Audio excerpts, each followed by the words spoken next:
Assalamualaikum warahmatullahi wabarakatuh. Selamat pagi semua. Nama saya Nur Nabila Husna binti Muhammad Razi. Hari ini kami ingin membentangkan tentang Perlembagaan Persekutuan Menjamin Perpaduan Kaum. Apa itu perlembagaan? Perlembagaan adalah peraturan atau undang-undang sama ada bertulis atau tidak bertulis yang menentukan organisasi kerajaan, perbahagian kuasa antara pelbagai kerajaan dan prinsip-prinsip dalam pentadbiran negara. Perlembagaan persekutuan adalah merupakan sumber undang-undang tertinggi dalam negara. Ia terbahagi kepada dua. Yang pertama, perlembagaan bertulis dan perlembagaan tidak bertulis. Apa itu perlembagaan bertulis? Perlembagaan bertulis ialah bentuk perlembagaan yang dikumpulkan dan disusun dalam satu dokumen perlembagaan. Contohnya seperti Perlembagaan Malaysia.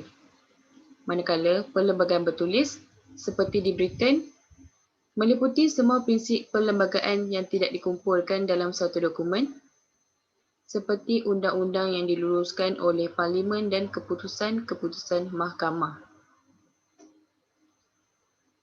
Perlembagaan negara Malaysia ini berdasarkan kepada Perlembagaan Persekutuan yang berkuat kuasa pada 31 Ogos 1957 dan digubal oleh Suruhanjaya RIT. Perkara dalam Perlembagaan Malaysia menyebut tentang pembentukan kerajaan pusat yang kuat dan berkuasa atas negeri-negeri. Seterusnya, ia menentukan kedudukan Raja-Raja Melayu, memilih dan melantik Yang di-Pertuan Agong daripada kalangan Raja-Raja Melayu. Ia juga menentukan kedudukan istimewa orang Melayu dan mewujudkan satu rupa bangsa. Seterusnya, ia menjadikan bahasa Melayu sebagai bahasa kebangsaan dan lain-lain. Selain itu juga antara aspek utama dalam Perlembagaan Negara Malaysia yang menentukan kedudukan Seri Paduka Baginda Yang di-Pertuan Agong dan Kerajaan Raja-Raja Melayu, kedudukan agama Islam sebagai agama rasmi persekutuan, hak-hak keistimewaan orang Melayu di Semenanjung dan hak keistimewaan Bumiputera di Sabah dan Sarawak, pemberian taraf kewarganegaraan Malaysia kepada mereka yang layak. Walaupun bahasa Melayu dijadikan bahasa rasmi, namun perkembangan bahasa-bahasa lain adalah tidak dihalang maupun disekat.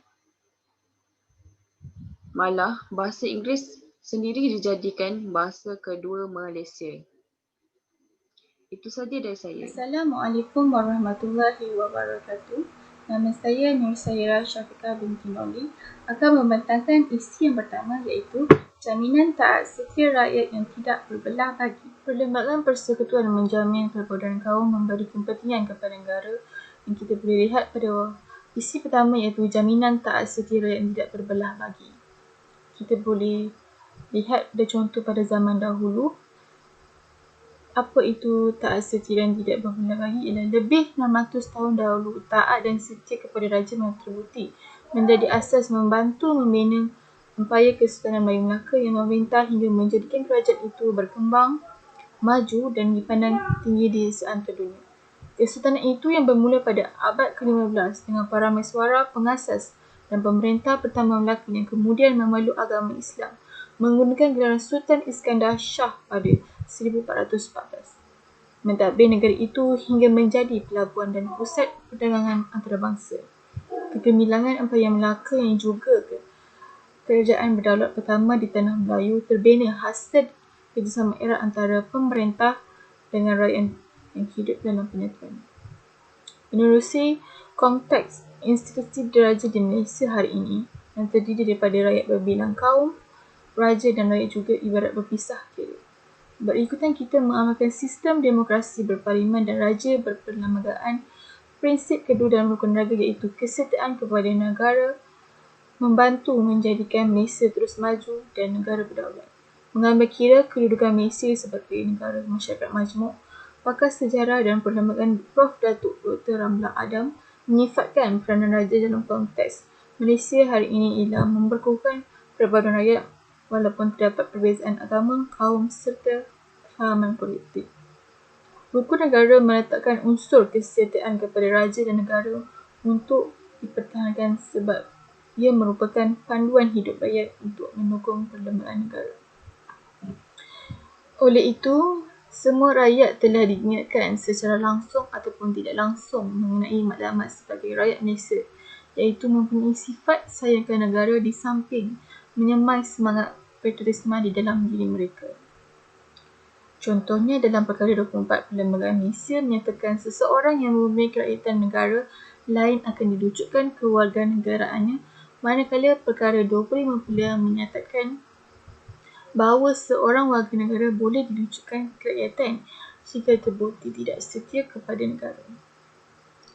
Hal ini bertujuan supaya rakyat memberikan sepenuh ketaatan kepada tanah air untuk mengekalkan identiti negara dan bangsa.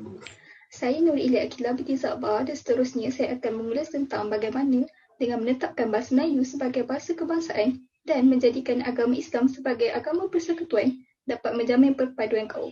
Mengenai poin saya sebentar tadi iaitu menetapkan bahasa Melayu sebagai bahasa kebangsaan dan menjadikan agama Islam sebagai agama persekutuan. Di bawah perkara 152 Perlembagaan Malaysia ada dinyatakan bahawa pengajaran dan pembelajaran bahasa-bahasa lain juga dibenarkan asalkan ia tidak digunakan dalam urusan rasmi. Dalam perkara ini, maksud urusan rasmi ialah seperti yang digunakan di pejabat-pejabat kerajaan, sama ada kerajaan persekutuan atau kerajaan negeri, dan termasuklah apa-apa perkara rasmi. Perkara 152 juga menyatakan bahawa tiada halangan dalam menggunakan bahasa ibunda masyarakat yang pelbagai. Contohnya, masyarakat Cina dan India bebas menggunakan bahasa ibunda mereka dalam perbualan harian selagi mana ia tidak mengganggu penggunaan bahasa Melayu dalam urusan rasmi. Ini jelas memaparkan sifat tolak ansur di kalangan masyarakat berbilang kaum di Malaysia. Selain itu, bahasa Melayu juga merupakan lambang yang menyatu padukan rakyat yang berbilang kaum di Malaysia ini. Untuk poin menjadikan agama Islam sebagai agama persekutuan pula, seperti yang kita ketahui dalam Perlembagaan Malaysia, perkara 3 fasa 1, ada menyatakan bahawa Islam ialah agama persekutuan. Tetapi agama-agama lain boleh diamalkan dengan aman dan damai di mana-mana bahagian persekutuan. Bagaimanapun, ia tidak bermakna kebebasan itu mutlak kerana masih tertakluk pada perkara 11 pasal 4 yang menyekat penyebaran agama bukan Islam dalam kalangan umat Islam. Sebagai anggota masyarakat majmuk, bagaimana kita boleh berperanan memastikan keharmonian agama dan perpaduan sosial bukan hanya dapat dilindungi, malah menjadikan perpaduan semakin utuh sepanjang masa. Assalamualaikum warahmatullahi wabarakatuh.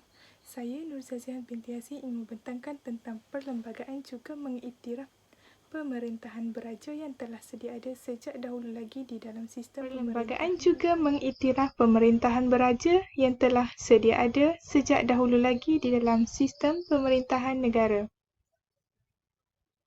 Dalam sistem ini, raja mempunyai kuasa mutlak dengan bantuan oleh pembesar negeri yang berfungsi sebagai badan penasihat. Impak penjajahan British ke dalam negara adalah mengurangkan kuasa raja.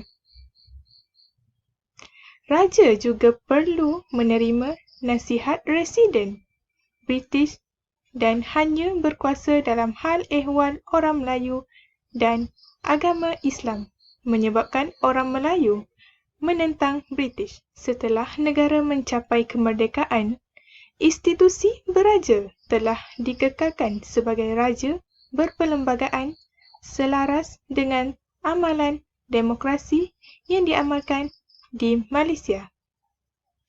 Raja boleh bertindak tetapi mempunyai lunas perlembagaan yang telah ditetapkan. Peranannya di Pertuan Agong dalam menjadi hak istimewa serta kedudukan orang Melayu dan Bumiputera di Sabah dan Sarawak.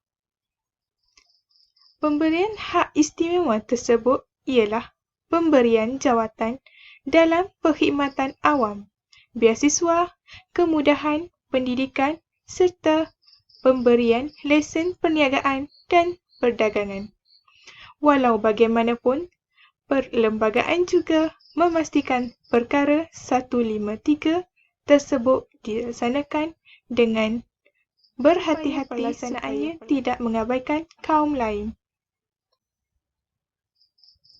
Nama saya Tengku Alana Alisa binti Tengku Alhan Rashid ingin membentangkan kedudukan istimewa orang Melayu dan Bumiputera Sabah dan Sarawak. Akhir sekali, kedudukan istimewa orang Melayu dan Bumiputera Sabah dan Sarawak.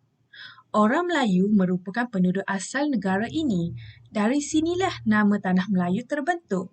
Orang Melayu pada zaman dahulu merupakan bangsa yang terkenal dari segi pelayaran, seni bina dan seni halus. Kebanyakan orang zaman dahulu terlibat dalam sektor pertanian, perikanan dan pelautan. Di dalam Perlembagaan Malaysia, terdapat beberapa kriteria yang dikategorikan sebagai orang Melayu. Antaranya ialah seorang yang beragama Islam, bertutur bahasa Melayu, mengamalkan adat istiadat Melayu dan lahir sebelum Hari Merdeka. Perlembagaan Malaysia mempunyai satu peruntukan khas di bawah Perkara 153 bertujuan memelihara hak-hak istimewa orang Melayu dan diperluaskan kepada kaum Bumiputera Sabah dan Sarawak. Seterusnya, YDPA boleh memberi peruntukan kepada orang Melayu kepada beberapa bahagian. Hak istimewa ini meliputi jawatan dalam perkhidmatan awam, biasiswa, pendidikan, perniagaan dan kemudahan khas lain yang diberikan. Walau bagaimanapun, perkara ini juga melindungi kaum-kaum lain iaitu menjadi tanggungjawab yang di-Pertuan Agong untuk melindungi hak-hak mereka yang sah menurut peruntukan lain. Begitu juga perkara ini tidak boleh dilaksanakan jika mengakibatkan kehilangan sebarang jawatan awam yang dipegang oleh sesiapa penarikan biasiswa atau keistimewaan yang dinikmati oleh kaum lain atau pelucutan atau penamatan permit lesen yang dipegang olehnya. Assalamualaikum, nama saya Nurul Nadia binti Mizi. Saya ingin membentangkan tentang kesimpulan yang terdapat dalam Perlembagaan Persekutuan Menjamin Perpaduan Kaum. Antara kesimpulan yang terdapat di dalam Perlembagaan Persekutuan Menjamin Perpaduan Kaum adalah seperti yang kita ketahui, perlembagaan dibeban menjadi garis panduan dalam sistem pemerintahan, sistem politik dan sistem pentadbiran negara. Di samping memberi jaminan kepada rakyat, perlembagaan merupakan tunjang kepada keamanan dan perpaduan kaum di Malaysia. Permuafakatan sosial yang dipersetujui sewaktu mengubah perlembagaan merupakan persetujuan yang telah diterima oleh pelbagai pihak pada ketika itu. Oleh itu, ketinggian perlembagaan seharusnya dijunjung bagi mengekalkan keamanan dan kestabilan negara. Selain itu, kita sebagai rakyat Malaysia juga haruslah menghayati dan memahami sejarah negara. Daripada itu, kita dapat mengambil iktibar daripada apa yang pernah berlaku pada negara suatu ketika dahulu. Selain itu, kita juga haruslah mengambil pengajaran daripada peristiwa 13 Mei 1969. Daripada peristiwa itu, kita dapat mengambil pengajaran bahawa kita haruslah menghormati hak-hak kaum lain seperti yang termaktub di dalam Perlembagaan Malaysia demi memastikan perpaduan antara kaum di Malaysia terus erat. Seterusnya, kita juga haruslah menjaga hubungan antara kaum. Dengan menjaga hubungan antara kaum, kita dapat mengekalkan dan menjaga perpaduan antara kaum juga merupakan sesuatu yang sangat penting yang perlu dijaga oleh semua rakyat Malaysia. Dengan menjaga perpaduan antara kaum, kita dapat menjalani kehidupan seharian dengan aman dan harmoni. Hal ini juga akan dapat membantu mengekalkan kesejahteraan di dalam kalangan rakyat Malaysia. Seterusnya, kita juga dapat membantu negara untuk mengekalkan matlamat negara untuk menjadi sebuah negara yang harmoni di masa-masa akan datang dan pada waktu.